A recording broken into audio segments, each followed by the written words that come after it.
Et pourquoi pas payer les fonctionnaires au mérite? C'est Emmanuel Macron qui le dit. Et pourquoi pas les régionales? Eh bien, les régionales, c'est dans moins d'un mois maintenant. Et puis, une campagne contre le harcèlement sexuel qui s'accroche sur les murs de toute la France. On va en parler avec Pascale Boitard, qui est la secrétaire d'État chargée des droits des femmes, précisément. Pascale Boitard, bonjour. Bonjour. Alors, Emmanuel Macron, qui est toujours assez percutant, dit bon, bah, il faut peut-être songer à payer les fonctionnaires au mérite. Qu'est-ce que vous en pensez? Alors déjà, il a exprimé un avis personnel, il l'a bien précisé dans son interview. Moi, ce que je peux vous dire, c'est que Maryse Lebranchu, elle fait un travail formidable avec, pour les fonctionnaires. Qui est chargée donc de la fonction publique. Et puis, elle entretient un dialogue social qui porte ses fruits, qui reprend aussi beaucoup de statuts de certains fonctionnaires en dialogue avec, évidemment, leurs représentants. Ce matin, elle s'est exprimée, elle n'était pas complètement hostile à ça. C'est pas tout à fait ce qu'elle a dit. Elle a dit justement qu'elle tenait à ce dialogue social. Dans les collectivités aussi, ce dialogue est très fructueux. Et par exemple, le dialogue social qu'on peut avoir avec la fonction publique d'État, eh bien, c'est aussi une amélioration des conditions de salaire, de rémunération pour les catégories C. Parce qu'il y a un cas qui s'est posé, justement, vous parliez de la fonction publique territoriale à Suresnes, la ville de Suresnes, de M. Dupuis, qui là a institué ce principe. Oui, mais encore une fois, c'est le dialogue.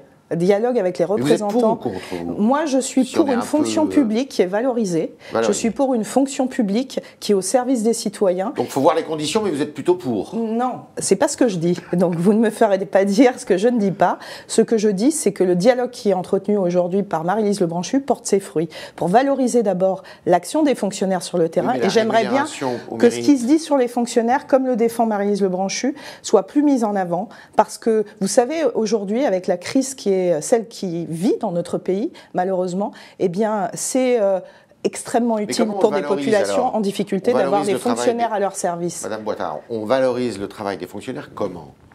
Soit en leur donnant des primes, soit en les augmentant au mérite. Comment on fait? La valorisation des fonctionnaires, c'est déjà de dire ce qu'ils font au quotidien pour les Français. Oui, ça d'accord. Oui, mais ça c'est important parce que j'en ai assez d'entendre que les fonctionnaires ne sont que des charges pour la collectivité. Et oui, mais c'est important. Je vous réponds très simplement à votre question. Le dialogue social est fondamental et le dialogue qu'a mené le gouvernement sur cette question permet aujourd'hui de revaloriser aussi les rémunérations, notamment des catégories C. Vous craignez avec quelqu'un comme Emmanuel Macron, qui n'est pas au Parti socialiste, il faut le dire, mais qui est dans la majorité présidentielle, comme le dit Pierre Laurent, le patron des communistes, une dérégulation sociale incontrôlée? Mais moi, je ne crains rien parce que la position du gouvernement, elle est celle que défend Maryse Lebranchu. Et encore une fois, Emmanuel Macron a exprimé une idée personnelle. D'accord, donc on sent que ce n'est pas la vôtre. C'est une idée personnelle d'Emmanuel Macron. Donc moi, je défends évidemment le service au public. Je défends aussi ceux qui y travaillent, donc les fonctionnaires.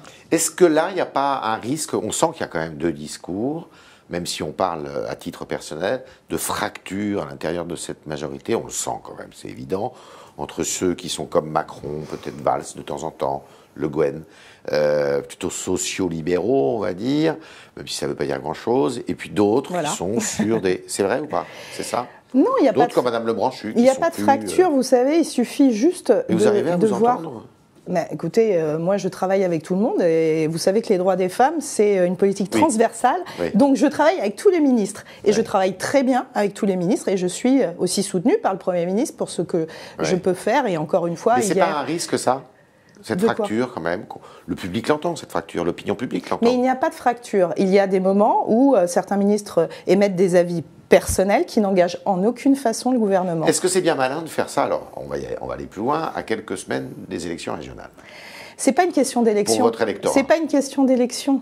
C'est pas une question d'élection, c'est juste une question de mettre en valeur la politique gouvernementale et de répéter ce que nous faisons, parce que parfois, effectivement, ce que nous faisons n'est pas toujours connu. Donc, utiliser son temps de parole pour faire connaître les actes et les actions du gouvernement, c'est bien utile. D'accord. Comment se présentent ces élections régionales dans ce grand Nord, Pas-de-Calais, Picardie, dans lequel vous vous présentez dans le département de la Somme. Alors moi, d'abord, je suis une candidate qui soutient Pierre de Saintignon, parce que c'est un homme à la fois qui a travaillé énormément pour ce territoire depuis très longtemps et qui, je crois, aujourd'hui est reconnu pour eh bien, ses qualités d'homme qui prend en compte le territoire et un homme qui va rester sur le territoire, qui ne va pas en partir pour des ambitions personnelles. C'est ça, il est très local, régional, si je puis dire. Imaginez un cas de figure, qui peut être un cas de figure, Le Pen, Bertrand, Saintignon, qualifiés tous les trois dans cet ordre-là au deuxième tour. Est-ce que M. de Saintignon doit se retirer pour un front républicain afin de faire barrage à Mme Le Pen? Mais cette question, M. Tréhard, il faudra inviter M. Xavier Bertrand pour qu'il puisse y répondre. Pourquoi? Parce que la gauche en nombre de voix va être supérieure à celle de M. Bertrand qui n'a aucune réserve de voix. Et que donc ça sera à M. Bertrand de se retirer. Et je crois que le patron de sa famille politique a répondu le nini, qui est un non-sens politique dans des conditions... Donc M. de Saintignon doit rester. M. de Saintignon sera devant M. Bertrand en termes de voix le rassemblement de la gauche. Mais peut-être aussi en termes de voix tout simplement en lui-même. Et c'est pour ça que nous menons campagne, c'est pour ça que nous sommes sur le terrain tous les jours. Il y a un risque que Mme Le Pen soit élue? Mais ce risque, à partir du moment où vous avez des candidatures extrêmement fortes, peut exister. Mais en tous les cas, nous défendons, et avec Pierre de Saintignon, et aussi une partie de la société civile, ce refus, parce que ce serait effectivement une catastrophe pour ce territoire qui a des difficultés, mais qui a beaucoup d'atouts aussi à faire valoir. Vous avez lancé une grande campagne contre le harcèlement sexuel dans les transports. Oui. On évalue même mal, c'est vrai, parce qu'on n'en parle peut-être pas assez, le harcèlement sexuel. Ça concerne combien de personnes tous les ans? En tous les cas, sur le harcèlement dans les transports, on a souhaité effectivement lancer cette campagne d'affichage, qui fait partie de 12 mesures, d'un plan très complet qui a été co-construit avec les transporteurs, les associations aussi, parce que ce phénomène qui existe depuis longtemps était toujours resté tabou. Lever ce tabou déjà et y répondre, c'était déjà un point très important. On est en retard en France là-dessus? On est en retard sur le fait de dévoiler certains phénomènes, tels que le harcèlement dans les transports, par exemple. Les victimes ne se manifestent pas assez?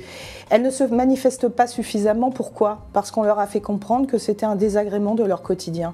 Et justement, le fait de lancer cette campagne et des dispositifs concrets. Qu'est-ce que vous voulez dire par désagrément du quotidien? Eh bien, c'est qu'elles elles considéraient que comme personne n'en parlait, eh bien, elles devaient l'accepter, voire changer leur mode de déplacement.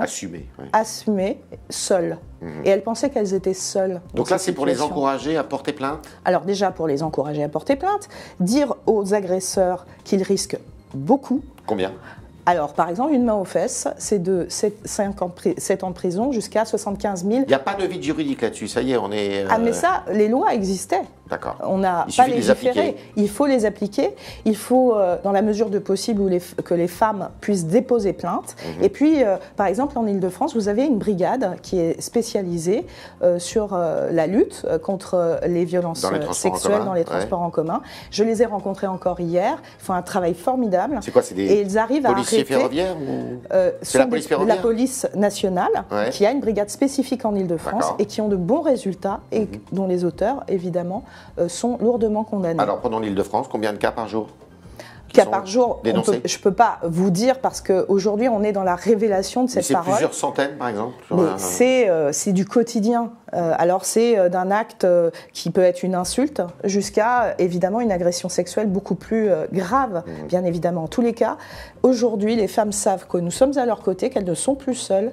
Et puis, les témoins aussi peuvent agir sans se mettre en danger et sans devenir des super-héros. Donc, on doit prendre soin les uns des autres. La loi est adaptée. La loi est adaptée et il faut...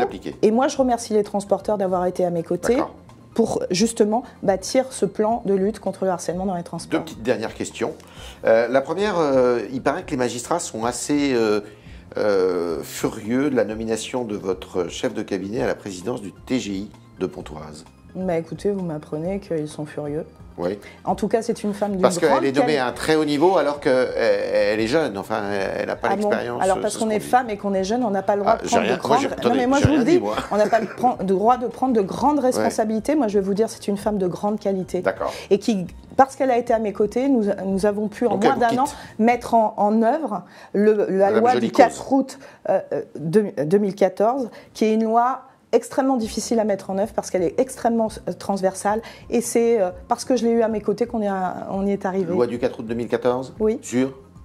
Sur l'égalité réelle entre les femmes et les hommes. D'accord. Deuxième question. Il n'y a pas très longtemps, ici même, à ce micro, vous aviez dit que vous étiez franchement hostile au port du voile dans l'université. Vous n'avez pas changé. Ce que je vous ai dit ce jour-là, c'est que pour moi, il y avait des lois aujourd'hui qui encadraient cette question et que j'étais contre légiférer sur cette question. Et je m'en souviens très bien. Et vous en souvenez très bien. Voilà. Mais vous n'aimez pas les voiles à l'université. C'est pas une question de aimer ou pas aimer. C'est une question les valeurs républicaines qu'il faut respecter.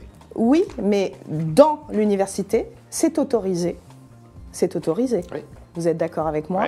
Et moi, j'aimerais aussi qu'à l'approche des élections, on arrête, que certains parlementaires arrêtent de déposer des textes de loi qui entretiennent ce climat nauséabond dans notre pays. C'est dit. C'était Madame Boitard, la secrétaire d'État chargée des droits des femmes, qui était avec nous ce matin, qui nous a dit qu'il fallait reconnaître la qualité du travail des fonctionnaires, qu'elle en avait assez que les fonctionnaires servent de bouc émissaire à certains, et qu'en tous les cas, elle n'était pas tout à fait sur la ligne Macron de ce point de vue-là, qui s'exprimait à titre personnel. Par ailleurs, elle est assez confiante pour que M. de Saint-Ignon puisse, le chef de file de la campagne des socialistes et au-delà, dans la grande région Nord, Pas-de-Calais, Picardie, puisse se maintenir au deuxième tour, car, dit-elle, la gauche réunie peut arriver en tête. Merci Pascal Boitard. Merci.